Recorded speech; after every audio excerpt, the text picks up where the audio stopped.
This will be my third go around working with a Cotton State intern, but Okay. I was in another facility, and I have her here with me today. And I'm always open for learning. So she will get two ends. She'll get social work and substance abuse under her Wonderful. belt. Wonderful. Wonderful. We know that social work it connects with so many different fields. So thank you all. Thank you for coming. And so, I feel does great. anyone else want to go? Anybody else Yes, want to go before we move forward? yes. Good afternoon, everybody. I'm Tony Khan, Director of Programs at Penn North Recovery Center. I'm excited, one, because I have Mr. Jones on board now to help me with working with the interns for like the last 5 years. I was the only social worker on campus here, providing supervision for the social work interns. I am Okay. also, Ms. Nolan, a graduate of Cotton State 2012 social work program, All and right. All right. supports Cotton social work to the core. So, Dr. Jones, I'm sorry we've been missing each other a lot through the Yes. pandemic and everything, but I'm here for you. I see Dr. Stennis on. Hey, Dr. Stennis. Yes. Welcome. Welcome. Yes, Dr. Stennis is one of my colleagues. She has set the foundation for many students who will be a part of the process. Dr. Stennis loves to work, so she's added so much on her plate. I'm She's sorry. also a field agency instructor on top of her other responsibilities. You want to give some greetings, Dr. Stennis? Good morning, afternoon, evening, everybody. Hey, family. Oh, I know these people. I am thankful to be here, and I'm thankful to be serving. It's always a pleasure for me to see those of you who come through back, giving back. Thank you. And now I am one of you, serving and giving Yes. back too. So thank you, Dr. Jones. Thank you, thank you, thank you for coming. And we also wanted to recognize Bennett, who's also a Coppin graduate. I want to thank all of our Coppin graduates who are here, and also Coppin family, those who didn't graduate from Coppin but are willing to invest in our students. We cannot do this without each of you. So we want to thank you all for your time and your commitment in that process. And so, as we prepare for our journey this year, it's going to be a journey because we know that this is a wonderful commitment that you all are going to commit from August to the end of May. And so we always want to talk about the purpose of field placement. The purpose of field placement. We know that in school we obtain knowledge, skills, values of the process, and the theories have to be able to apply. And so I want to hear from you all. What do you feel are the purpose of field placement? You can put in the chat or you can come off your mic. What is the purpose of field placement from your perspective? uh, We're all here learning together. uh, Dr. Jones, I'm a cop and undergrad, did my social work major there, and I'm graduated from Morgan, and that's when I Okay. completed. I think the purpose, from my experience, is that be able to utilize the classroom theories and practices within a setting where that you actually engaging with the people that you will eventually going to engage with. So it gives you to get your feet wet, so to speak, before the actual full implication of your training. So yes. All right. Thank you. Bennett Burden, you have your hand up. Yes, thank you. Let me lower it. Good afternoon, everyone. I'm so happy to be here with my cop and family.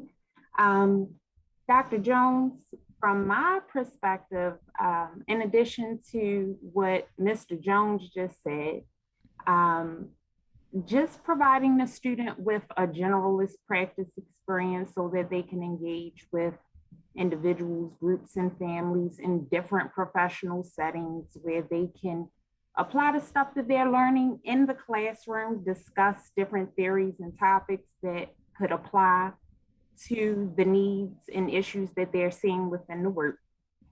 Yes. And I talk a lot, so I'm gonna go on mute. I No haven't problem. stopped, Dr. Stennis. Yes. No problem. No problem. I want to thank you all. It's very important that we all are able to highlight, outline the purpose of field placement. And we cannot do this without you. application is very important. It's one thing to be able to say P or J, quote the stages, but how does it apply to our families? How does it apply to communities? And so because of your partnership, we're able to have students who demonstrate the values, the skills that are needed as they emerge to be great social workers. And it's very important that research opportunities. So some of you all have to write grants to keep up funding. Some of you have to complete new projects. All those things will prepare our students for social work as they move forward. We know that the readings that our students have to do, we want to make sure that they have a comprehension where they could apply and work with individuals, families, communities, and not just call it client resistance. Why is the client hesitant? They may be reserved. It may be trauma. And so it's very important that way learning in classroom connects to what we see on a regular basis in the field in that process. We want to thank you all for aiding us as we move forward. We know that theory, as a student, I have to be honest with you, I hated theories, hated with a passion.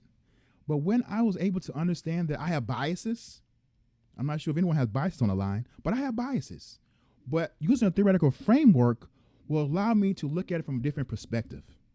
And so theories and practice go hand in hand. We have to have research informed practice. And theories provide that framework and that grounding so that it's not about me. It's not about our lived experience. Our lived experience is important, but it's very important we look at it from a theoretical framework as we practice to work with individuals, families, communities to bring about desired change. I tell my students all the time, we're not saviors, we're partners.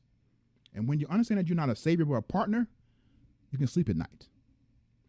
Clients have to make their own decisions, and we have to partner with them as we go through this journey. We're going through that. If you agree that we're partners, just put in the chat. We are partners as we practice with values of social workers as we move forward. And we made sure that we have to agree on certain factors as we move forward. We know that some of you all have been field instructors for years. Some of you may be new. What do you expect from the field education liaison? Myself, those teach a seminar course. What do you expect from us? What do you expect from an institution to support you as you go through this year? So we're partners. What else do you expect from your professors who provide the trainings for your students? Come off the mic or you can put it in the chat. It's up to you. I expect open communication. Okay. So if we have a concern with the student, being able to reach out to you and talk to you directly about our concerns and how we can both address our concerns together without it being an attack on the student. It can be a teaching moment for that student to learn where they can grow and how they can work and be effective in this profession. Yes, communication is key. I tell my colleagues, my students that 70% of a message is how you say it. But it's not on how you say it, but it has to be completed through emails, through also through phone calls. And we may have to do some Zoom calls. We know the pandemic has caused us to utilize different tools, but we're committed to providing adequate communication so that the students feel supported as well as our agencies. Anyone else? What do you expect from the professors as we partner with our students? What do you expect? We talk about communication. We have due dates. So we have a field calendar. In a previous email, I emailed the field calendar. I will show you the website where you can find the field calendar. But our students have what we call process recordings. And as a student, sometimes students wait to the last minute to complete projects. I know that none of us did that, but some students completed projects at the last minute.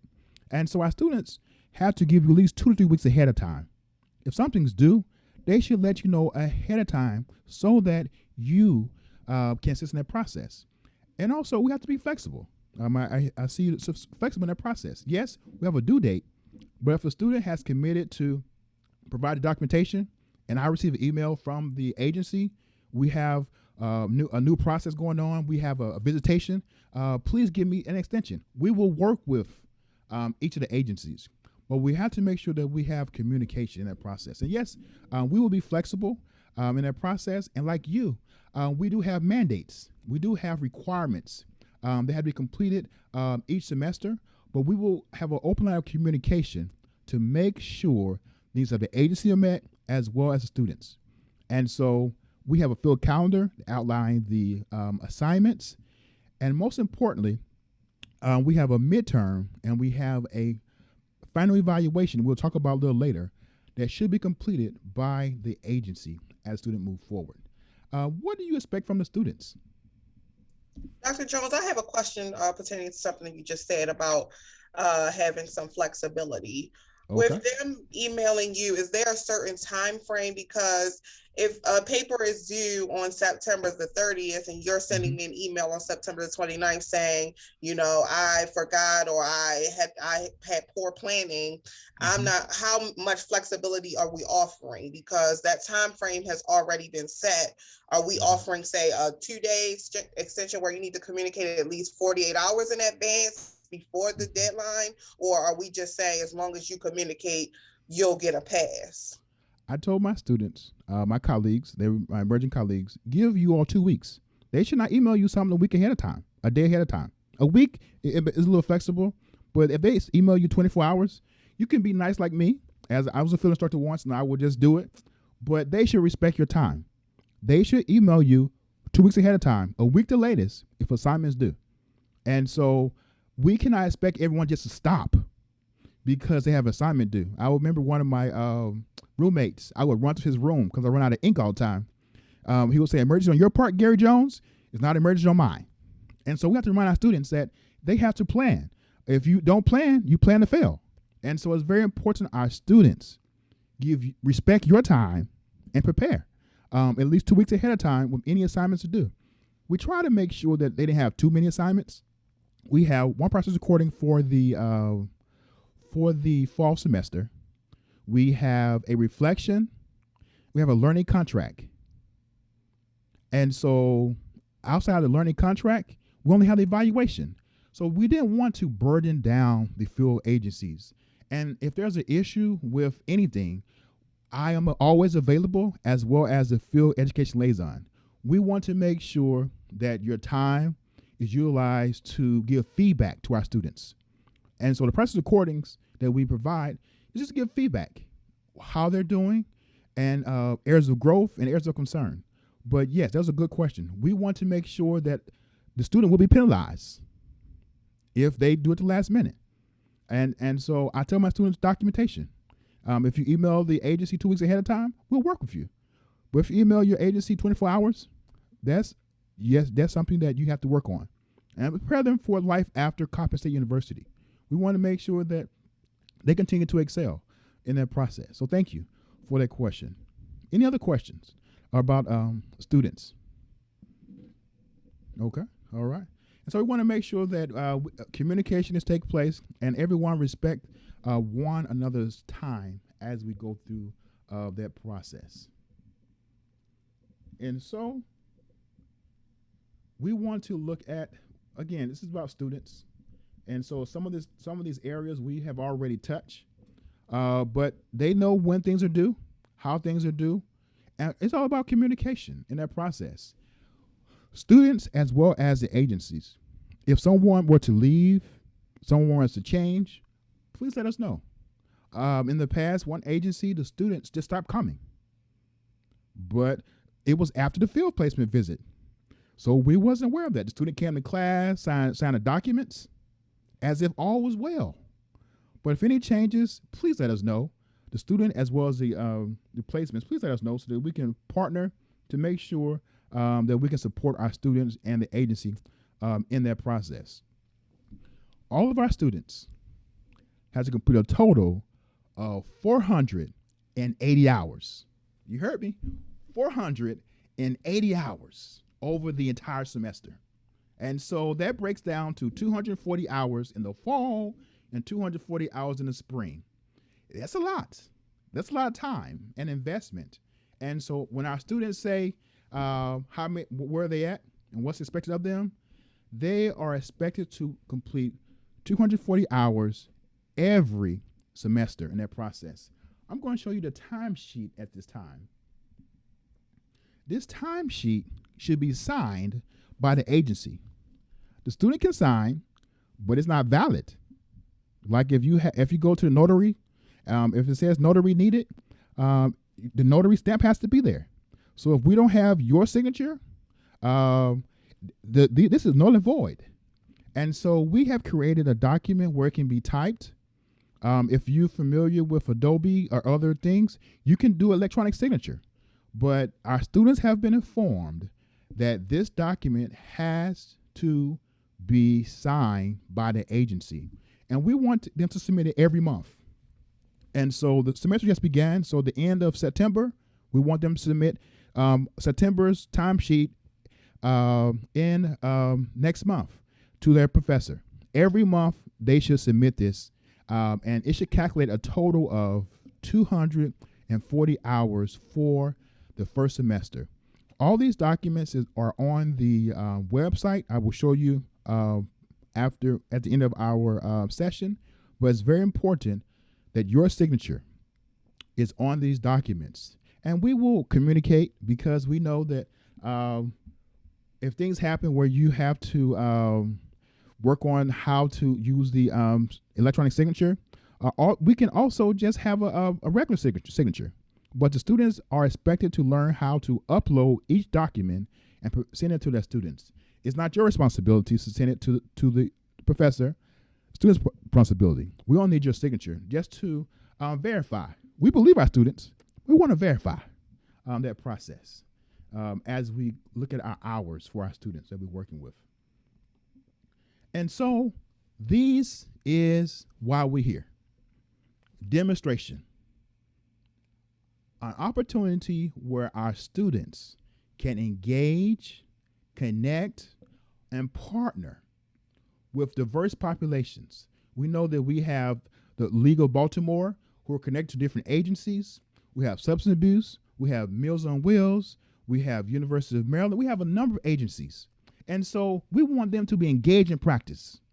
And so these 9 areas are the areas on the learning contract. The learning contract is the first assignment due. It's like a case plan.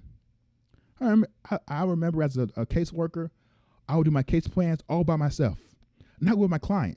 I would make it all nice and neat. Then I would wonder why the client didn't follow my goals. It was because we did not do it together. It's very important that the agencies as well as the students partner together to do the learning contract, which are these 9 areas. It's very important in that process. And so we want to make sure that we partner together as we go through there. And so as we look at the 9 areas, we want to make sure our students demonstrate ethical behaviors. We want to make sure that the NASW Code of Ethics is not just something in a corner, but utilized. If you're not familiar with NASW Code of Ethics, because we know we have non-social workers who work with individuals, we'll make sure that everyone has this so that they can make sure that we're adhering to their code of ethics, because we want to make sure that we're preparing them for life after the field placement. We talked about research earlier. If you're writing grants, you're doing evaluations. Hopefully every agency is doing evaluations. And so our students can engage with evaluations, a part of their learning contract. And so the 9 areas are part of the learning contract, and we have to demonstrate practice behaviors, areas in which we can identify our students are doing well or they have areas of growth. Our current evaluation tool is a Likert scale. It has 5 areas. And so 1 being, we need to start over again, and 5 being outstanding. If they're students, they should be in the middle. There should be a range. It's a cycle process. We know that everyone thinks they're perfect. They should get all A's. But if you are competent in the areas, why are you in school? Why are you doing the internship? And so taking time with the students to let them know that it's not about getting an A. Because when you graduate, your class is not going to ask you what your GPA is. Your class is going to ask you, can you demonstrate that genuineness, empathy? Can you ask the right questions? Are you listening? or are you just talking? All those things have to be demonstrated by our students. And I want to thank you for partnering with us to provide a platform so our students can partner in that process. So we have a question. You can come off your mic, Dr. Stennis. Dr. Jones, I remember having this thought last year about grading, and you just mentioned something about grading. Is it your thought that that when the student comes, they are at a 0 and they work their way up to a 5, or do we base them on a 5 or 3 or 4 or wherever, based on where we think they should be? Meaning, are they on target with their developmental growth? Okay, good question. And so, because I wouldn't want to give my student a 2 or 3. Yes. And at the end of the semester, there'll be end of the year, there'll be a 5 if I should be looking at them on whether they're growing in sequence with how they should be. Okay, good question. So the students, every student's going to be individualized. And so as you look at the individualization of every student, when we have our goals, let's say, for example, if we document a goal, for example, under ethical behavior, where they are adhering to, policies for the agency and code of ethics. If they can completely demonstrate and understand comprehension of it, they may be higher than someone who may just be quoting something in their process. And so I think that our beginning students should be emerging, and that's showing that they can not only say it, but also demonstrate the skill. So if they can demonstrate the skill and then use it consistently, they will be higher. If they can demonstrate it, but it's not consistent, I would not recommend a 5. It has to be consistent to have a 5. And so a 2, 3, you can talk about it. But higher, you can demonstrate it. And the more you could demonstrate it, that's the higher you obtain that process. Hope I was clear, because I know that the students have a hard time when they see a 3, when they don't see a 5. But a 5 means they're consistent with demonstrating a skill. And so the end of the semester, they have to be able to talk about the engagement with their clients. They have to be talking about how they could have done something differently, have insight in their process. So first semester, they wouldn't be a 5 at the end of first semester, or would they? Individualized. So most students would not. I don't recommend. I would recommend that if they're consistent with everything outlined in the learning contract, that may be a 4 or 5. But I don't believe everyone they're going to be consistent with not only being able to utilize the language, but a demonstration of that skill. So if they can use the language and demonstrate it and add to it, that's a 5. But they have to be able to demonstrate consistently to get a higher score. So 3s, 4s, if they have all 5s, we're going to question it. We want to make sure that we're not just checking just to complete the task, but we want to make sure that we're preparing our colleagues for real life experiences, because they're going to get evaluations on the job, and it's going to be a 1 through 5. And so on the job, when they leave Coppin, if they are turning their case notes late, if they're coming to meetings late, if they're not responding to emails timely manner, if they're not doing report reports, it will impact their evaluation. And so all those things will aid in the evaluation. I hope I kind of assist in that process, but individual matter, higher scores is consistent. 1 or 2 times, it may be emerging, but it has to be consistent in their journey. And we're going to have additional trainings throughout the year to assist with the evaluation. And so the trainings this year will be virtual. And so they won't be long. Sometimes I may send a recording. Sometimes we will meet live. But I will spend more time to making sure that our students and our agencies feel comfortable with the evaluation process. And so I'm committed to making sure that is outlined more in depth. So thank you, Dr. Sims, for that question. And Dr. Jones, I'm not sure if you already answered this. Now, how often is this evaluation process? Is it just once a semester? Are we doing it mid-semester and each semester? Like, how often are we doing this? And if they are excelling in these areas, are we changing their learning contracts because they've excelled and we need to change, what the objective is in their learning contract? Good question. Good question. So the learning contract, we don't want to adjust it until the second semester. Now, if we have a student who's just the learning activities and practice behaviors, they're already doing it, we can meet to make sure that we add to it. But is the evaluations are completed in both semester, a midterm as well as a final. The evaluations will be the midterm. I don't have the dates in front of me, but I will open my document up. But it's a midterm evaluation and a final evaluation. So it's 2 per semester. And we want to make sure that the second semester we can add to it.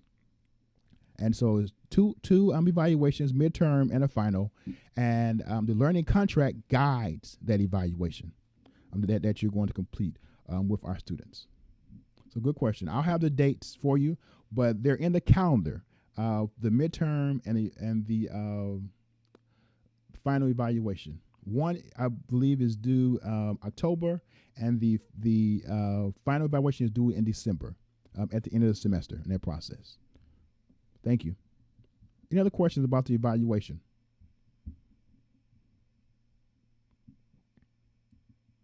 Okay.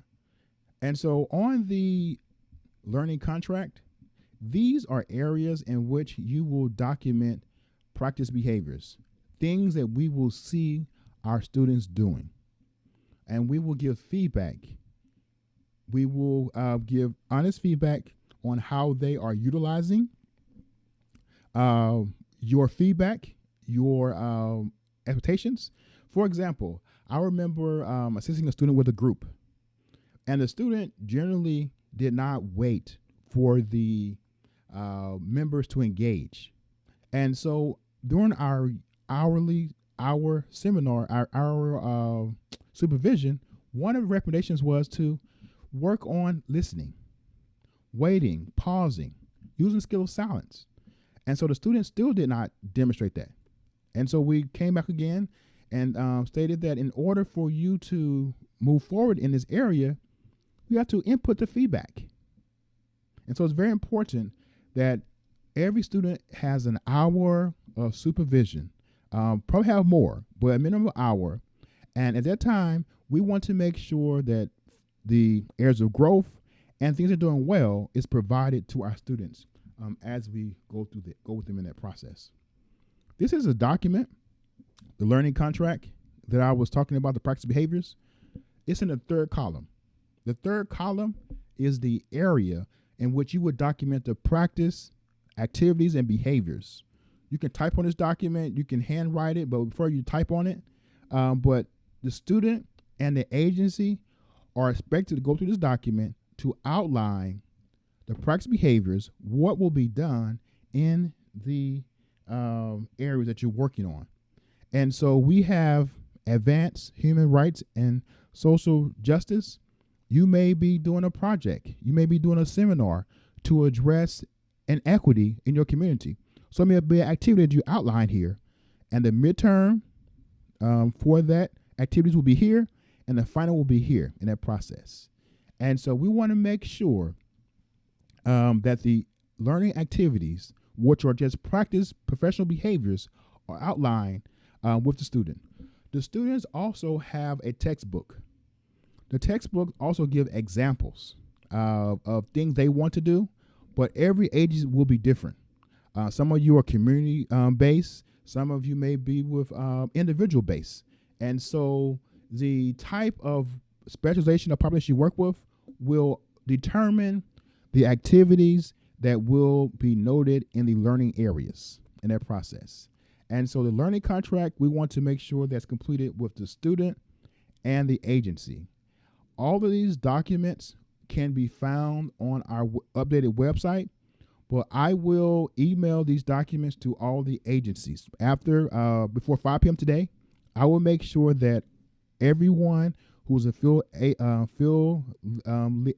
instructor will have these documents. So you have to look for any of them, but they are on our website. But please make sure that the learning contract is completed with the student and yourself. The student should come with ideas. And so the student will have ideas, and you have ideas of what's expected of them. But this is where you place what will be completed, and also you can put down the time they're going to be there. If a student's going to be there Tuesdays and Thursdays from 9 to 5, that should be documented somewhere on this learning contract so that we can see, are they doing what they're supposed to do? And education is being followed as they go through this journey. So it's very important that this learning contract is completed as a team approach when going through them in that process. All right. Any questions? Any questions thus far? So this is a learning contract that we have, and this is called the process recording. I'm gonna go back. And so our students should tell you ahead of time, 2 weeks ahead of time, they should be completed. The students are given directions. The first column is just a breakdown of verbatim of the beginning, middle, and end of the student's interaction with a client or group. Now, if your agency does not have clients, we have another document that they can complete, because we know some agencies are community focused, may do training, but generally those who have direct contact with clients will complete this type of process recording as they move forward. The students will document in the first column the engagement process and the skills. So during your weekly supervision time with your clients, your students, discuss skills. Discuss what they should be doing with the client so that when they start the process recording, they are prepared for their process. They should have questions outlined. They should have an idea and permission from the client to do the process recording. We're not using the client's names.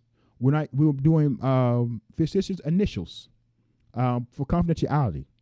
And if you have any concerns with the student completing this, please let us know so that we can make sure that we can provide some type of outlet so we can give feedback for our students. Your responsibility as a field agency is to provide instruction in the last column. The last column is where you provide feedback on things that went well and areas of concern. And so it's very important that the students give you this in a timely manner so that you can provide input on the activity the student decided to complete in that process. So you have the fourth column would be the field agency instructor will provide that. And so our students should be working on something at that meeting. It could be a goal, it could be a plan, and they have to identify their role in their process.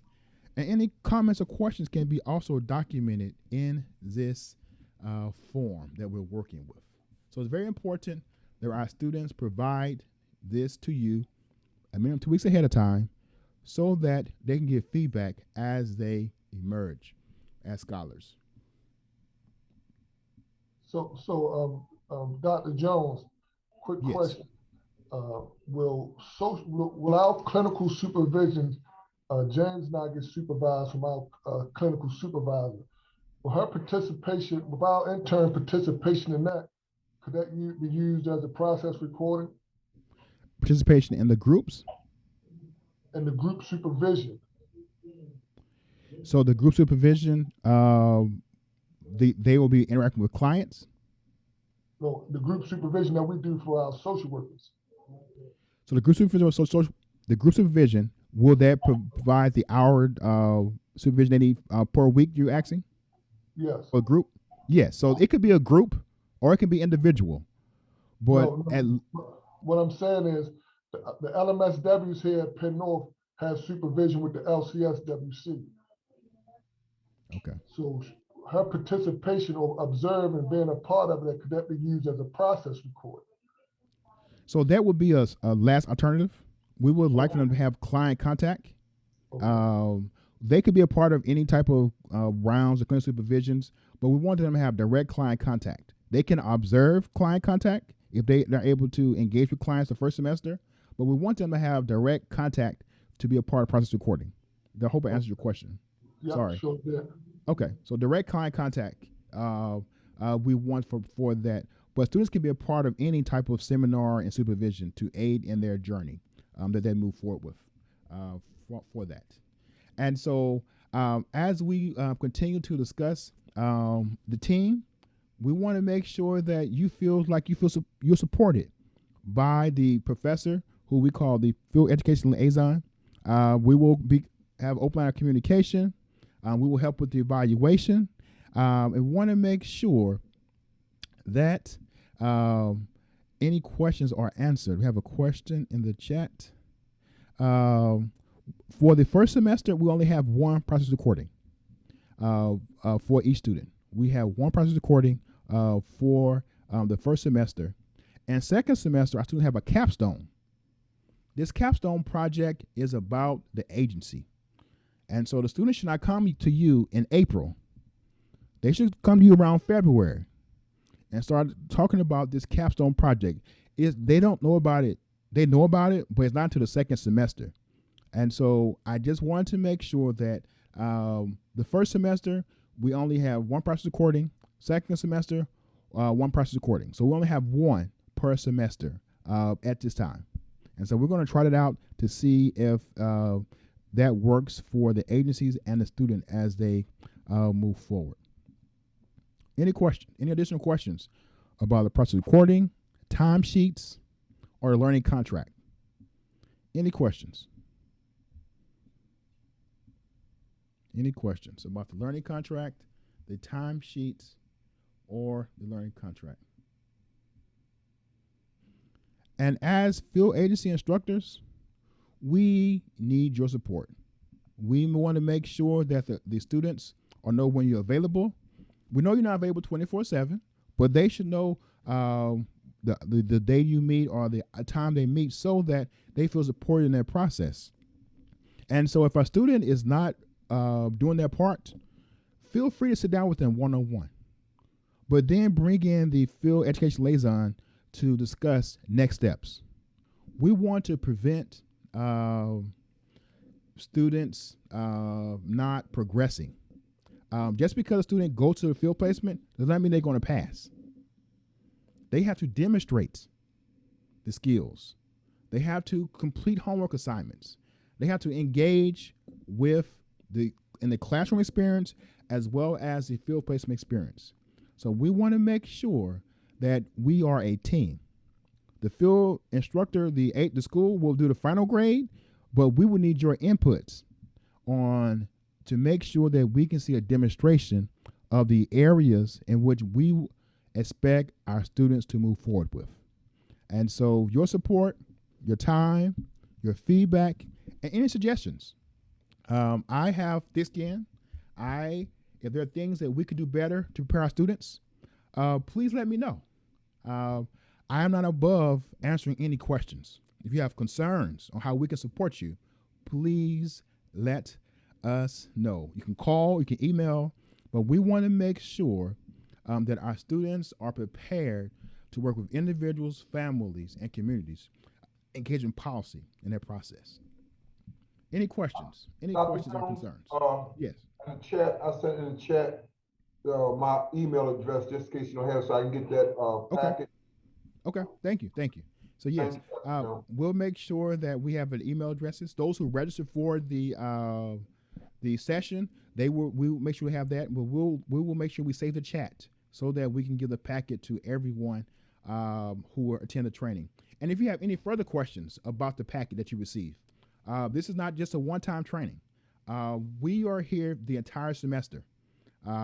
If you email me, you call me, we can do one-on-one sessions with you so that you feel supported in that process. You will be assigned a field education liaison. But if they cannot be reached, you can call me as a field director. And so all of our students have a professor they're working with on a Monday, a Saturday, or a Wednesday. But if they don't contact you, we'll work together to make sure any answers are provided for you in that process. Thank you, Dr. Jones. No problem. No problem. Want to Thank open up you, the floor Madam for any questions? Any questions? Any questions? Want to open up the floor? How many days a week are the students usually in field? So generally, if they have an open schedule, 2 days a week, 8 hours, but they can break it up 3 days a week. But we want to make sure they complete at least between 14 and 16 hours a week, because that's the only way they're going to get 240 hours by December. And so if they show you how they can come in 2 days a week, and they should show you how they're going to get the hours. It should not be something you do, but 2 days a week should be the minimum. 3 days a week, they have to break it down to where they get at least 14, 16 hours a week to make sure they have the needed hours. And we want to make sure they're not trying to cut it close, because things happen. And so we want to be consistent, and they cannot stop early if they get the hours. They have to complete it until the end of the semester when working with them. We have a hand raised. Yes, sir. Good afternoon, Dr. Jones. Thank you. Does Coppin have any restrictions around students working on Saturdays, weekend hours? Mm-hmm. So the students if they're available, they can work the weekend hours, but generally we only have our students working Monday through Friday. But if students' schedules are available, and a lot of them wish they could have field placement solely on the weekend, they do. You can speak with them and to make sure they don't interfere with their job and other areas. But if student schedule permits that, that can be a part of the process. Thank you. Any other questions? Yes. So in terms of submitting the timesheet, would it be allowable if the student, because the student placed with our agency will have access to DocuSign, is that allowable for them to complete it, send it to me, and then send it to you through DocuSign? That'll be perfect. Perfect. Okay. Yes. So if you have access to technology, that would be wonderful and perfect. And the field education liaison will confirm the electronic signature. But yes, DocuSign is a wonderful tool to utilize to get signatures during that process. Yes, Dr. Stennis? You may have mentioned this before, Dr. Jones. Last year, I know we had to make some amendments to how students completed field, and it was virtual. Mm-hmm. Are there any guidelines this year about whether it should be virtual, face-to-face, hybrid? Mm-hmm. Good question. Thank you. And so at this point, the university has everything's face-to-face, but we don't know how this pandemic is going to emerge. And so 2 years ago, when I began my journey under Dr. Stennis, I started in January. Don't throw me under the bus, Dr. Jones. I didn't bring the pandemic, okay? I'm just saying. But in March, we had to pull all of our students in. Now, some of our students are employee-based placements, and so their job may still require them to be on site. If the university requests that students come back to virtual placement, I will contact each agency individually. If it's an employee-based agency, the student has to sign a waiver because of their decision to continue face-to-face. But if it's not employee-based placements, our students will be, excuse me, have to have a virtual placement. And most of our agencies have capacity. Some don't. You mean if if we are mandated to? Yes. So it has to be a mandate virtual. It has to be a mandate from the university. Now, some agencies are still virtual. And so that's between the agency and the student. But if there is a mandate, we will be contacting each of the agencies to see if you have a capacity to complete a virtual experience for the students. And we will help you with that journey. We will help with activities. We will help with trainings. We'll help with their process to make sure that our students have a beneficial and where they can demonstrate different skills. It's different. But in 2021, our students have to be able to engage online. And so if a mandate happens, we will contact each school individually, see if you have the capacity to do a virtual experience. If not, the school will take upon the responsibility to aid the student in that process. But hopefully, our agencies can aid with virtual capacity, but we're not going to pressure anyone because we know that will come with the unknown. There may be other things on the agency's plate. And so we may have to come and see you in a year after this mandate passed. So thank you, Dr. Students, for bringing that up. Any other questions? Any other questions? And so one of my goals this year is to work on CUs. And so the next time we meet, I'm going to make sure that I speak to individuals to see how we can provide CUs for our field agency instructors. When you take time out of your day, we're going to make sure that we can invest in you. And so I'm going to work on that prior to our next training to make sure that we can provide CUs for our agencies. And please email me to topics that you want to discuss. So a portion of the training could be about documentation, what we need, but also areas. We have, I have some wonderful colleagues who have expertise in different areas, and you may have an area that you want to do some training on. And so we're going to work on providing CUs for our agency instructors to aid you. Because I know that ethics is a training that everyone has to have as a licensed social worker. So we're going to do all we can to support you. But email me ideas that you have about the trainings or things that you may need so we can support you, because you're doing more. You're adding on your plate when you take upon students who are at different stages. Some of them are nervous. Some of them are exhausted. Some of them are going through losses like you are. And so all of these different things are going on in our different personal and professional lives. And so I just want to say thank you for your time and your willingness to partner with Compton University Social Work Program to aid our students. So we want to thank you all. And if you don't have any further questions, we want to make sure that you have my contact information, which can be found at the bottom of the screen. My phone number is, I can't see it because of my screen, but hopefully you can see my phone number, 910.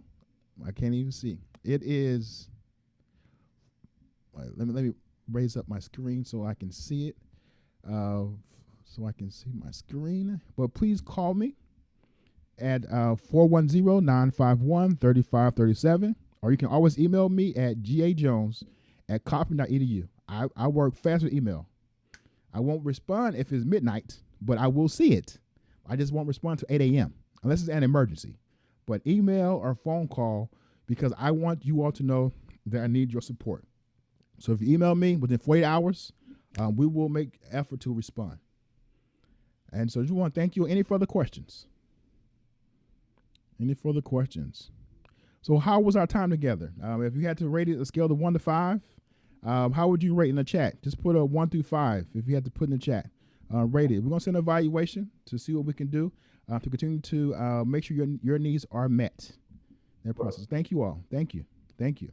And I will be calling upon you all, because many of you all have been field instructors for a while. And so maybe tools you all have to aid our students. So thank you. And we want you all to have a wonderful day. Thank you. And always email me or call me if you need assistance.